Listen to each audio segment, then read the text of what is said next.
Les secouristes sont toujours à pied d'œuvre ce matin dans l'arrière-pays niçois. 4 morts et 18 personnes recherchées. C'est le dernier bilan des pluies torrentielles qui ont touché la région ce week-end. On retrouve Olivier Feignier en direct de Sospel dans les Alpes-Maritimes. Olivier, plusieurs villages sont toujours ce matin coupés du monde. Oui, la situation est toujours critique ici dans le sud-est. 3 villages sont encore coupés du monde, Saorge-Tende et Fontan. Nous avons pu emprunter hier à pied la route ou ce qu'il en reste qui mène à Fontan justement.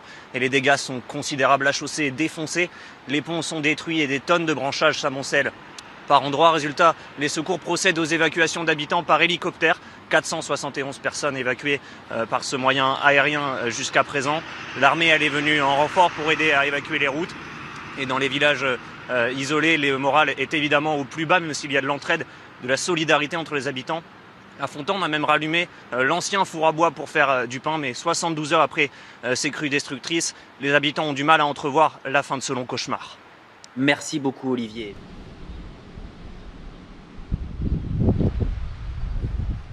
Huit mois et demi après le passage de la tempête Alex, la vallée de la Roya, complètement dévastée par une crue titanesque, reprend vie petit à petit.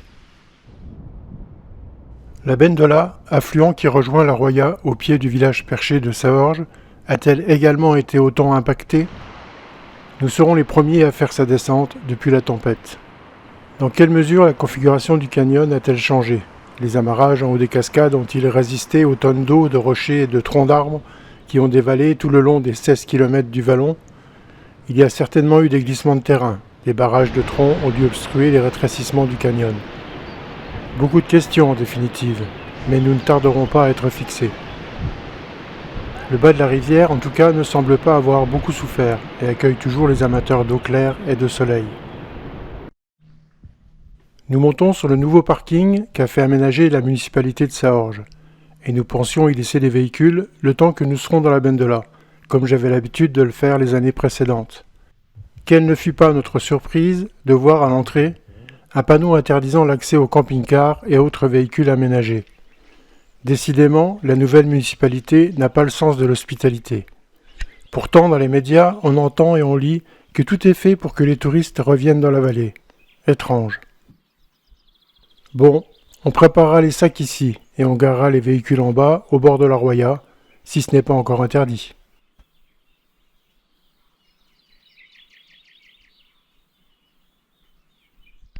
Avec Elisabeth, nous serons 2 à descendre l'intégralité du vallon de la Bendola en 4 jours. C'est au camion de baroudeur alors ? Ouais. Pour les 2 journées que durera la montée, nous serons accompagnés d'Evie, un autre amoureux de la Bendola, mais qui ne pratique pas le canyoning. Il nous rejoindra également vendredi après-midi au pont de la Baragne pour faire avec nous la partie inférieure de la rivière qui ne demande pas de descendre en rappel.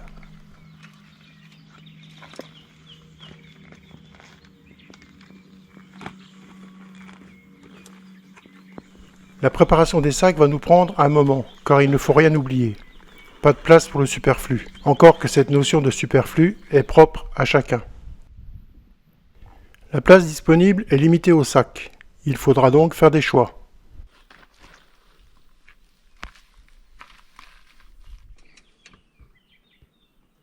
Tout est prêt et on peut passer à la dernière étape avant le départ, la pesée des sacs.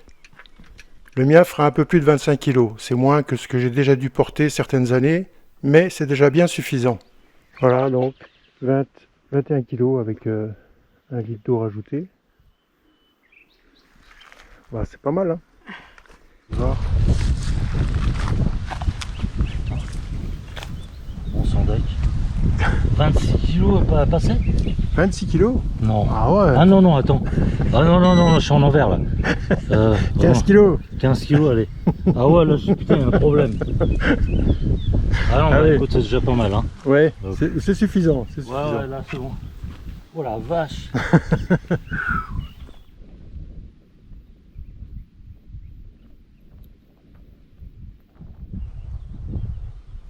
Voici un petit aperçu de ce qui nous attend pour atteindre le départ du canyon. Depuis le parking, nous montons jusqu'à l'entrée de Saorge pour prendre à droite la direction du monastère. On sort du village en empruntant le GR52A qui part en direction de la baisse d'Annan. Nous prenons la variante qui passe par la ferme de Peyrmont avant de rejoindre la fontaine de la Pinée où nous installerons le premier bivouac.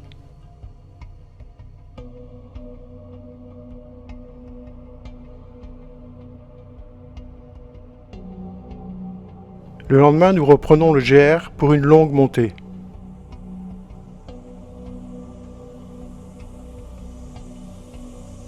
Traversée d'un grand pierrier.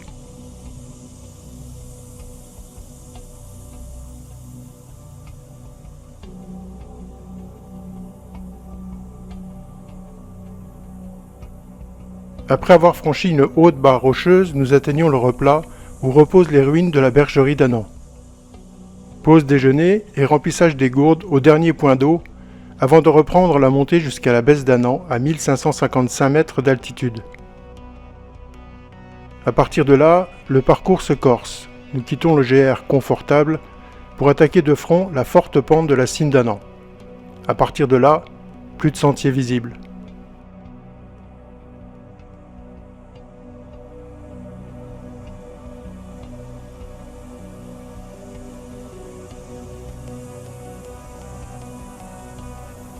Arrivés sur la crête d'Annan, nous dominons le profond vallon de la Bendola, au fond duquel s'écoule la rivière, quelques 1000 mètres en contrebas. Continuons à longer les crêtes. Nous attaquons ensuite une partie difficile, l'ascension du sommet qui nous amènera au point culminant du parcours à 1882 mètres. Plusieurs passages délicats et impressionnants nécessitent la plus grande prudence, car le moindre faux pas peut avoir de lourdes conséquences.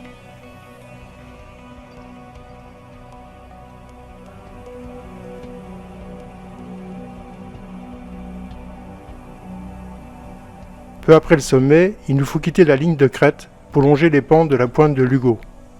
La progression en dévers, sans aucune trace de sentier, est particulièrement ardue. À la baisse de Chai, il faut trouver le meilleur passage pour rejoindre la baisse de Pourtiguer à 1835 mètres d'altitude.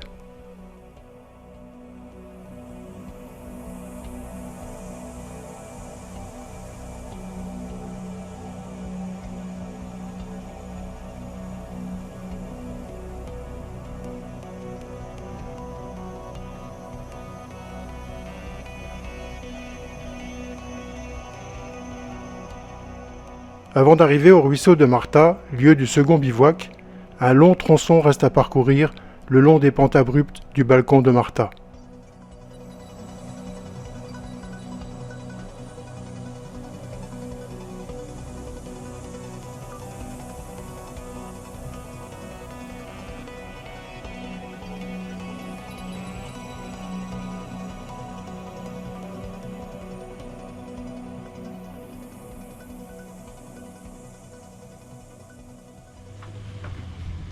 Et revenons maintenant à Saorge, sur le chemin qui monte au monastère.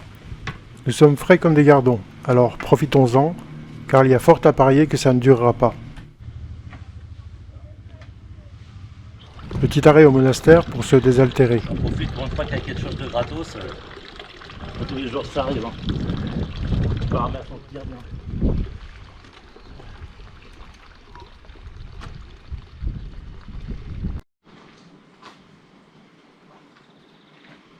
Le ciel est bien couvert et la pluie ne devrait pas tarder. Nous attaquons ensuite le GR 52A.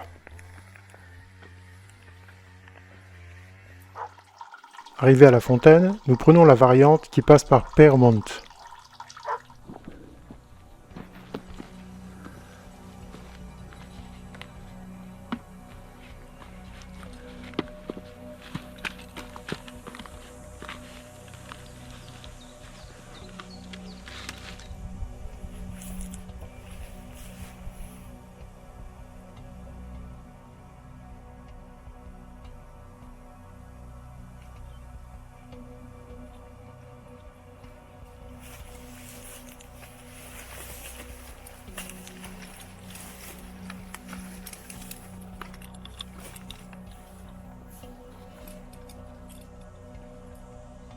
La pluie commence à tomber quand nous atteignons la ferme, et un échafaudage nous servira d'abri. Espérons que ça ne durera pas. Ah là on est en stand-by. Un quart d'heure plus tard, on peut repartir et monter vers la fontaine de la Pinée où nous allons nous arrêter pour la nuit.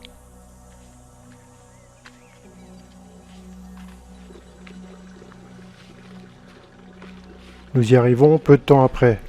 Il n'est pas tard et il restera à préparer le bivouac et les repas du soir.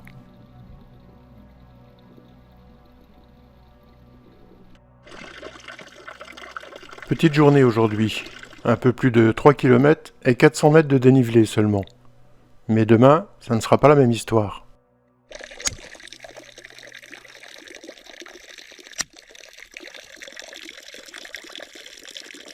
L'eau pour le repas chauffe tranquillement, le temps de profiter de l'apéro fabriqué par le frère Davy. Plein de choses. Ouais. Bon, bah alors, À notre santé, on va pas faire avec difficile. Hein. Regarde la belle déco qu'on a. pas d'abri cette nuit pour gagner du temps demain matin, car la journée sera longue et il faudra partir tôt. Alors Evie, prêt à passer une bonne nuit? Bah ouais, À la carrément. Pinée, Là, hein? franchement. Ça va être bien Ouais. confortable. Ah oui, ah, quand même, Qu'est-ce que je peux demander de plus? rien. Là, si je peux pas dormir bien ici, là, je suis mal barré. Ouais, ouais.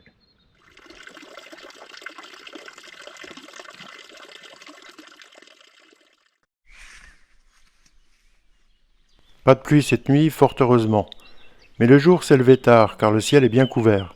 Du coup, nous aussi. Le temps de tout remballer, sans rien oublier, et nous partirons vers 6h30.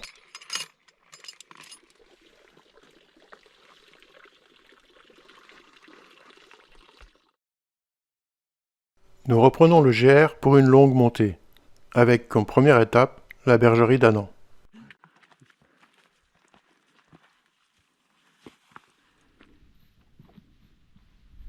Le soleil n'est pas encore là, tant mieux.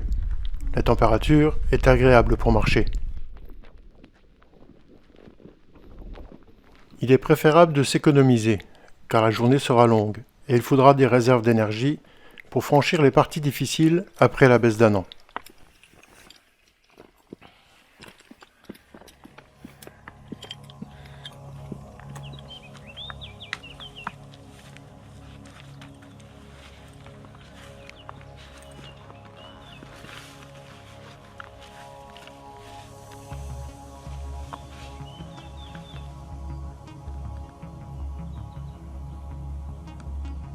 Voilà, on n'est plus très loin de la bergerie d'Annan. GoPro téléportation. Ah, ça marche pas.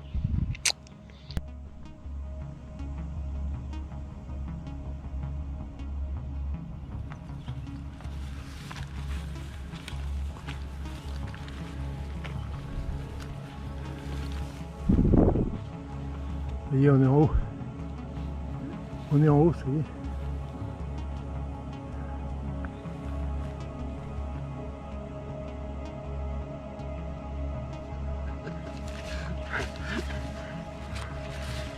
GR 52A, c'est ça? Ouais. D'accord, ok. On s'en rappellera.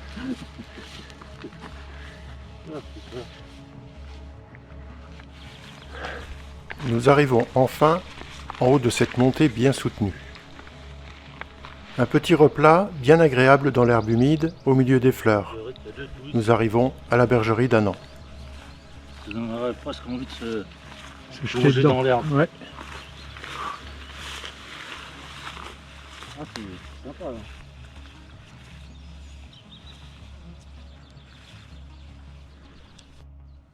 Petite pause pour prendre des forces et boire le café que nous n'avons pas pris ce matin avant de partir.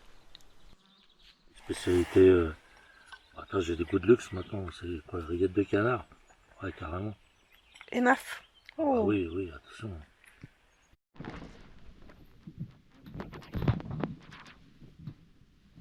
Nous devons recharger les gourdes ici, car il n'y aura plus de point d'eau avant notre arrivée. Il faudra utiliser l'eau de la citerne qui est bien claire, contrairement à ce que l'on pourrait penser. On ajoutera quand même quelques cachets de purification au cas où.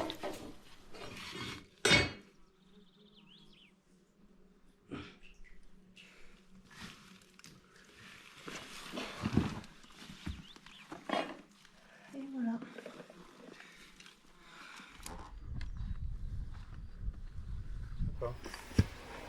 Alors là, il faut rattraper l'autre versant en fait. On peut aller là? Ouais, mais on peut passer, donc soit on redescend par où on est venu, soit on coupe à travers, c'est pas forcément plus facile. Ouais. Il vaut mieux qu'on redescende le petit passage et qu'on monte en Ah Auvergne. oui, là. D'accord, ok. Parce qu'il passe beaucoup plus haut en fait.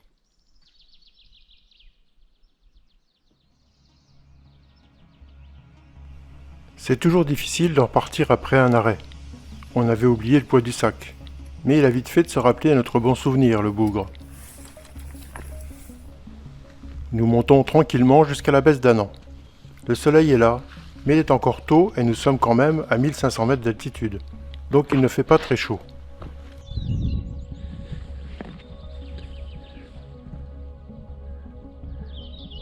Baisse d'Annan. 1555. Ça se mérite, hein? À partir de là, les choses se corsent. Nous quittons le GR, finalement bien confortable, pour attaquer les pentes escarpées de la cime d'Annan. Plus de sentiers tracés. Il y a bien à certains endroits de vagues traces, vestiges des chemins dessinés par les anciens bergers, mais la plupart du temps, il faut deviner le meilleur passage à prendre. La progression est lente, mais pas trop difficile en définitive. Il suffit de prendre le temps d'apprécier, profitant du moment présent, car le retour à la civilisation risque d'être particulièrement dur prochainement.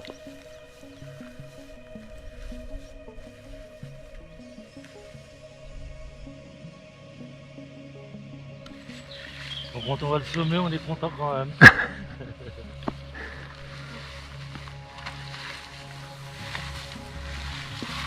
Donc ça c'est fait, hein. Nous atteignons enfin la crête qui domine le vallon de la Bendola. Le paysage, partiellement noyé dans la brume, est particulièrement sauvage.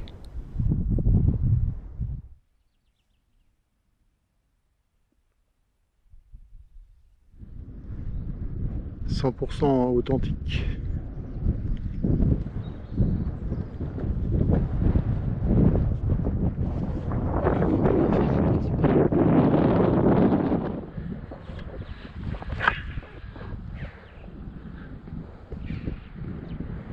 Bon, ça va, t'es chez toi là? Tu te sens bien? Retour à la maison.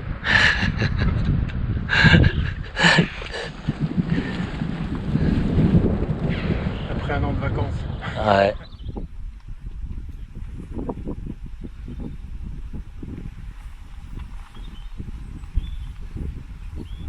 Maintenant, on va essayer de les imiter. Je sais pas comment. J'ai envie de dire à l'autre âge, parce que loin de moi là. J'ai rien fait.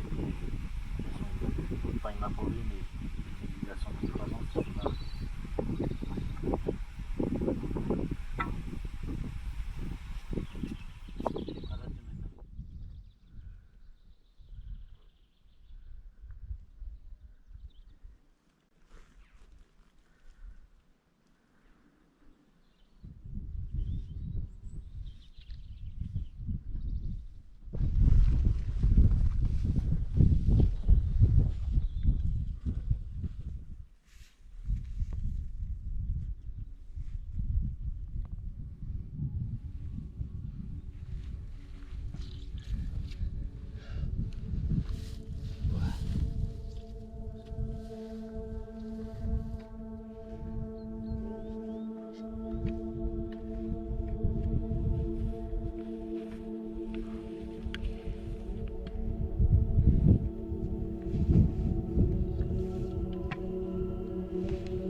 Un passage délicat nous attend.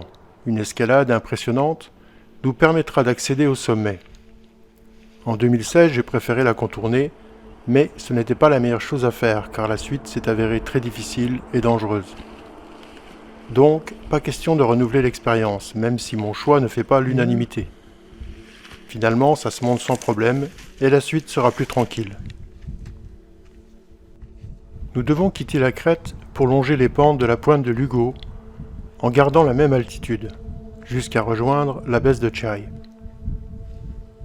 Il faut sans cesse veiller à ne pas glisser dans le dévers en étant déséquilibré par le poids du sac, qui semble avoir doublé avec la fatigue. Le vent rabat la brume sur nous, et il devient difficile de trouver le bon passage dans cette purée de poids. Mieux vaut attendre que cela se dégage un peu.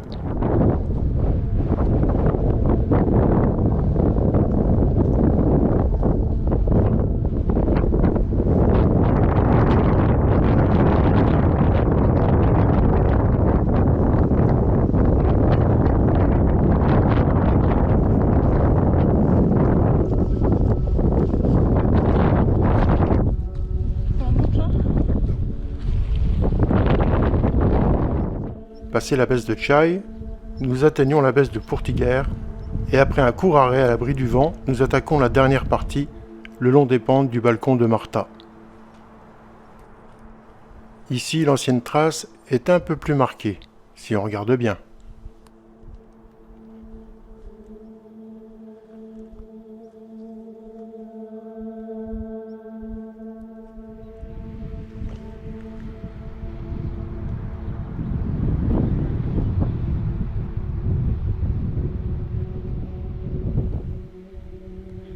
Il est temps que ça se termine. Encore un peu de patience.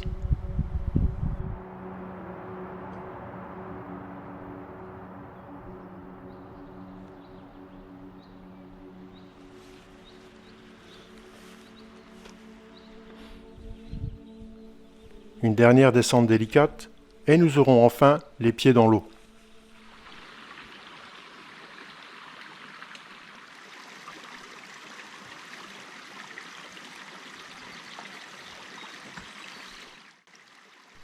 Aujourd'hui, nous aurons parcouru 9 km pour un dénivelé positif de 1200 mètres. Ça fait quand même un peu plus qu'hier. Il faudra ensuite prendre le temps d'installer le bivouac. Cette fois, les abris seront montés car le ciel est bien couvert et il risque fort de pleuvoir cette nuit. Le repas sera vite avalé et de l'avis général, dodo bien mérité.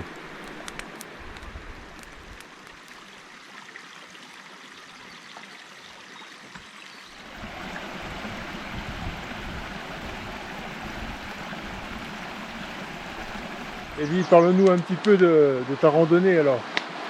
Ah.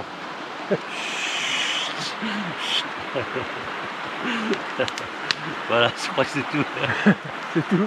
Ouais, j'espère que pour vous ça va être toujours un beau temps comme ça là. Ça c'est du nickel. Ouais, il faut espérer que ce serait bien. Hein. Et bah là, normalement c'est ce qui est prévu. Donc voilà. Faut jamais savoir. Et hein. toi, ça a été pour toi? Ouais, ça a été. Mais c'est toujours aussi dur, hein, la montée, c'est... Alors moi je sais que c'est dur, c'est ça la différence. C'est que toi tu savais pas que on c'était savait dur. pas quoi. et on sait maintenant. Voilà. Moi je sais à chaque fois comment tenir. Hein, Ouais. donc, mais c'est vrai que j'ai tendance à oublier à quel point c'est dur. Je sais que c'est dur, Ouais, mais à chaque fois que j'arrive là, je me dis ah, je pensais pas que c'était aussi dur que ça quand même. Ou alors c'est parce que je vieillis trop vite et puis non mais c'est vrai que c'est dur. Bon, on va savoir sûr. Ouais.